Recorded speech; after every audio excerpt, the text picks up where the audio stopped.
अस्सलाम वालेकुम। मैं हूं दिल इम्तियाज़ और आप देख रहे हैं तख्ती ऑनलाइन। इनसे मिलिए, ये मेरे दोस्त हैं चिंटू और इन्हें वीडियो गेम्स खेलने का बहुत ज़्यादा शौक है। पिछले दिनों मैं चिंटू के घर गया तो चिंटू वीडियो गेम खेल रहा था। ना तो उसने अपना होमवर्क किया था और उसकी अम्मी भी बहुत ज़्यादा नाराज़ थी। उन्होंने चिंटू को कहा कि फ़ौरन अपना ट्रिग्नोमेट्री का होमवर्क करो। मैंने चिंटू से पूछा कि उसे क्या होमवर्क मिला है, तो उसने मुझे बताया कि उसने मुख्तलिफ किस्म की शक्लें बनानी हैं और ट्रायंगल्स को इस्तेमाल करते हुए मुख्तलिफ किस्म की शक्लें बनानी हैं। मैंने चिंटू से कहा, चिंटू, क्या तुम्हें पता है कि तुम जिस वीडियो गेम को खेल रहे हो, इसके करेक्टर भी ट्रायंगल से मिलकर तकोनों से मिलकर बनते हैं। चिंटू एकदम हैरान रह गया और मेरी तरफ देखने लग गया। उसने कहा, अंकल मुझे पूरी स्टोरी सुनाएं। तो मैं आपको लेके चलता हूं सबसे पहले एक पॉइंट की तरफ, जो कि आसमान में सूरज भी हो सकता है। और एक बहुत बड़े फिलोसोफर ने यह सोचा कि पॉइंट की लोकेशन को हम कैसे बयान कर सकते हैं। इस फिलोसोफर का नाम था डिकार्ट्स और उन्होंने हमें कार्टेशियन कोऑर्डिनेट्स दिए। लेकिन साथ साथ हमें यह भी पता चला कि किसी भी पॉइंट की लोकेशन के लिए, जिसे हम एक्स और वाई कहते हैं, उसके लिए ओरिजिन यानी एक और पॉइंट की ज़रूरत होती है। और फिर इन दोनों पॉइंट्स के दरमियान लाइन लगाकर इनको जोड़ के हम इनका डिस्टेंस एल और इनका एंगल थीटा भी निकाल सकते हैं। तो जब हम दो पॉइंट्स को जोड़ते हैं तो हमारे पास एक लाइन आती है। अब हम चलते हैं एक ऐसी शेप की तरफ जिसके लिए हमें तीन पॉइंट्स की ज़रूरत है और वो शेप है ट्राइंगल्स। आप यहां पर देख सकते हैं कि जब मैंने तीन पॉइंट्स बनाए, पहला पॉइंट 0 0 यानी ओरिजिन पर था जिसे ब्लैक कलर से शो किया गया है, दूसरा पॉइंट एक्स वाई कोऑर्डिनेट्स रखता है और तीसरा पॉइंट x1 और y1 है। तो आप देख सकते हैं कि इनको अगर हम तीन लाइनों से जोड़ें तो हमारे पास जो शक्ल आती है उसे ट्राइंगल कहा जाता है। लोगों ने जब ट्राइंगल बनाया तो उन्होंने सोचा कि इसके अलावा क्या शेप्स बनाई जा सकती हैं। आज हम जानते हैं कि हम क्वाड्रिलेटरल भी बना सकते हैं जिसकी चार साइड्स होती हैं, पेंटागन बना सकते हैं, पेंटागन तो वैसे मशहूर लफ्ज़ है। इसी तरीके से हेक्सागन बना सकते हैं, हेप्टागन बना सकते हैं।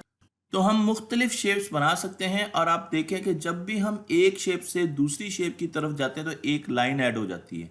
ट्राइंगल में तीन लाइंस हैं, क्वाड्रिलेटरल में चार लाइंस हैं, पेंटागन में पांच लाइंस हैं, फिर छह लाइंस हैं, फिर सात लाइंस, और आहिस्ता आहिस्ता हम और शेप्स की तरफ जाते जा रहे हैं। और जब हमारे पास ये लाइंस बहुत ज़्यादा हो जाएंगी और इनका साइज बहुत छोटा होगा तो एक सर्कल बन जाएगा।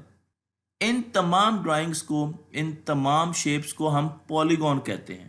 तो ट्राइंगल एक ऐसा पॉलीगॉन है जिसकी तीन साइड्स होती हैं। लेकिन ट्राइंगल की एक बहुत अहम खसूसियत है जो कि बाकी शेप्स में मौजूद नहीं है, और वो खसूसियत ये है कि हम ट्राइंगल्स के ज़रिए दूसरी शेप्स को बना सकते हैं। मसलन मेरे पास एक ट्राइंगल है, तो इस ट्राइंगल को मैं फर्दर छोटे छोटे ट्राइंगल्स में तोड़ सकता हूँ। और ये जो ट्राइंगल है जिसमें मैंने इनको तोड़ा है, इन्हें राइट एंगल ट्राइंगल कहा जाता है, जो हम आगे पढ़ेंगे। ऐसे ट्राइंगल्स जिनमें एक जाविया 90 का हो, राइट एंगल ट्राइंगल्स। तो हम किसी भी ट्राइंगल को राइट एंगल ट्राइंगल्स में तोड़ के बना सकते हैं। हम क्वाड्रिलेटरल को भी बना सकते हैं। मैंने आपको ये देखें, हमारे पास चार राइट एंगल ट्राइंगल है, देखें ये 90 का जाविया। तो एक ट्राइंगल, दूसरा, तीसरा, चौथा। पेंटागन को भी ट्राइंगल से बनाया जा सकता है, हेक्सागन को भी बनाया जा सकता है, हेप्टागन को। तो तमाम हाई ऑर्डर पॉलीगॉन्स, ज्यादा साइड्स रखने वाले पॉलीगॉन्स को हम राइट एंगल ट्राइंगल से ड्रॉ कर सकते हैं। इसका मतलब यह है कि सबसे simple shape right angle triangle है जिससे बाकी शेप्स को बनाया जा सकता है। मैं आपको यहाँ पर मुख्तलिफ किस्म की तस्वीरें दिखाऊंगा जो आर्टिस्ट ने बनाई हैं और उन्होंने ट्राइंगल्स का इस्तेमाल करते हुए इन तस्वीरों को बनाया है। तो आप देख सकते हैं कि यहाँ पर एक खातून की भी तस्वीर है और पूरी की पूरी खातून की तस्वीर मुख्तलिफ किस्म के ट्राइंगल से मिलकर बनी है। डॉल्फिन को देखने आपको ट्राइंगल्स ही ट्राइंगल्स नज़र आ रहे हैं।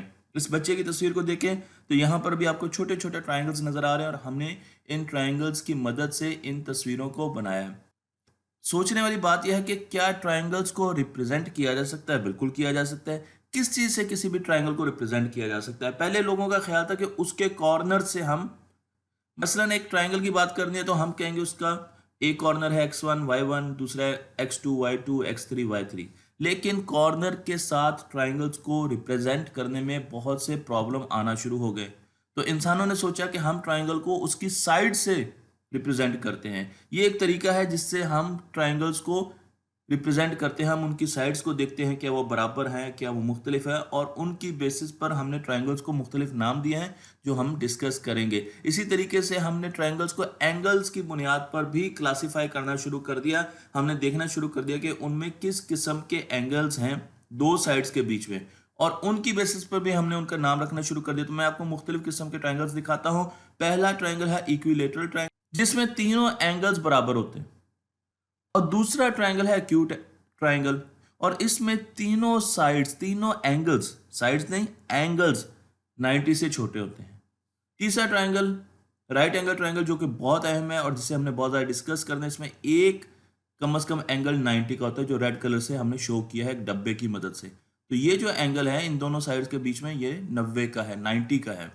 ऑब्ट्यूस में हमारे पास कम से कम एक एंगल 90 से बड़ा होता है, 100 का हो सकता है, 102 का हो सकता है। इसी तरीके से इक्विलेटरल ट्रायंगल ऐसे ट्रायंगल्स होते हैं जिनकी तीनों साइड्स बराबर होती हैं। आइसोसेलेस ट्रायंगल्स ऐसे ट्रायंगल्स होते हैं जिनकी दो साइड्स आपस में बराबर होती हैं, जिनको रेड कलर से हमने कट किया है। स्केलीन ट्रायंगल्स ऐसे ट्रायंगल्स होते हैं जिनकी कोई साइड आपस में बराबर नहीं होती। तो मैंने आपको मुख्तलिफ किस्म की क्लासिफिकेशंस दिखाई, लेकिन हम ज़्यादा डिस्कस करेंगे राइट एंगल ट्रायंगल्स को। यहाँ पर मैं ट्रायंगल्स की कुछ और डेफिनेशंस बताता जाऊँ। तो जब मेरे पास एक ट्रायंगल होता है, आप देख सकते हैं मेरे पास एक ट्रायंगल है, और इसके किसी भी पॉइंट को, मसलन के को हम ले लेते हैं, उससे एक ऐसी लाइन दूसरी साइड से मिलाते हैं कि इनके बीच जो एंगल है वो 90 का बने, राइट एंगल बने। तो इस लाइन को, के एम लाइन को हम एल्टीट्यूड कहते हैं। हम ट्राइंगल की हाइट कहते हैं, हम ट्राइंगल का एल्टीट्यूड कहते हैं। और शर्त यह है कि इसने उसके साथ 90 का जाविया बनाना है। इसी तरीके से अगर मुझे ए से एम तक एक ऐसी लाइन खींचनी है जिसने बी और सी इस लाइन के मिड में काटना है, बीच में आना है, तो उसे मैं मीडियन कहूंगा। इसके लिए 90 का जाविया होने की शर्त मौजूद नहीं है, सिर्फ इसने बी और सी लाइन को बीच में जाकर मिड पॉइंट पे काटना है। तो मैं आपको यह दिखा सकता हूं कि हमारे पास एल्टीट्यूड और मीडियन डिफरेंट चीज़ें होती हैं। एल्टीट्यूड वो लाइन होती है जो 90 का जाविया बनाती है, और मीडियन वो लाइन होती है जो कि मिड पॉइंट पर जाकर काटती है। तो मैं यहाँ पर आपको किसी भी ट्राइंगल का सेंट्रॉइड दिखा रहा हूँ। अगर आप देखें तो यहाँ पर मेरे पास मीडियन है, आप देखिए ये मीडियन है, ऊपर से नीचे मीडियन आ रहा है, फिर यहाँ से यहाँ तक मीडियन, मैंने हर साइड का मीडियन बना दिया। तो जहां पर तीनों मीडियंस आपस में इकट्ठे होते हैं, काटते हैं एक दूसरे को, उस पॉइंट को जो बिल्कुल बीच में होता है उसे ट्रायंगल का सेंट्रॉइड कहा जाता है। ये कुछ ऐसी डेफिनेशंस थी, लेकिन अब प्रैक्टिकल एग्जाम्पल की तरफ जाते हैं। मेरे पास एक कैक्टस है और मैंने उसकी हाइट मालूम करनी है। मैंने पहले सोचा उसके ऊपर चढ़ के हाइट मालूम करता हूँ, लेकिन उसमें तो बहुत ज्यादा कांटे हैं और मैं जख्मी हो जाऊंगा। तो फिर मैं उसकी हाइट जमीन से कैसे मेजर कर सकता हूं? एक चीज का मुझे पता है, और वो मुझे पता है कि अगर एक राइट एंगल ट्राइंगल है जिसका यहां पर 90 का जाविया है, और उसका एक एंगल 45 का है, तो दूसरा भी 45 का होगा। क्यों? क्योंकि ट्राइंगल के तीनों एंगल्स को अगर ऐड किया जाए तो जवाब हमेशा 180 आना चाहिए। तो 90, 45 और 45, मेरे पास ये एक कैक्टस है और ये जमीन के साथ 90 का जाविया बना रहा है। अगर जमीन देखें तो उसके साथ 90 का जाविया बना रहा है। तो अगर मैं इसके साथ 45 का एंगल बना लेता हूं, जमीन पर खड़े खड़े मैं यहां पर जाके इसके साथ 45 का एंगल बना लेता हूं, तो इसकी ये दोनों साइड्स बराबर होंगी। यानी जहां पर इसके साथ मेरा 45 का एंगल बनेगा, इसकी हाइट और जमीन की तरफ जो मैं चलूंगा वो दोनों साइड्स बराबर होंगी और मुझे मालूम हो जाएगा। चले करके देखते हैं। मैं सबसे पहले एक डी लेता हूं, एक प्रोट्रैक्टर लेता हूं, और उसके ऊपर 45 के एंगल पे एक स्ट्रॉ चिपका लेता हूं। अब आपने स्ट्रॉ से इसकी हाइट को देखना है और चलते रहना है, ठीक है। तो मैंने सबसे पहले स्ट्रॉ से इसकी हाइट देखी एक जगह पे खड़े होके, तो मुझे बीच में एक पॉइंट नजर आया। देखिए मैंने तो टॉप का निशाना लेना था, तो मैं थोड़ा सा और आगे की तरफ जाना शुरू हो गया।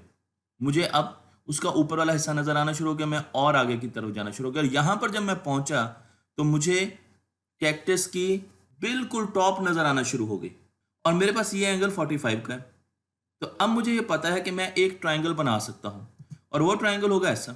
क्योंकि हमारे पास ये एंगल 90 का है और यहां पर हमने डी के साथ, प्रोटेक्टर के साथ 45 का एंगल लिया है, इसलिए इसकी ये वाली साइड और ये वाली साइड बराबर है, ये दोनों साइड्स बराबर हैं।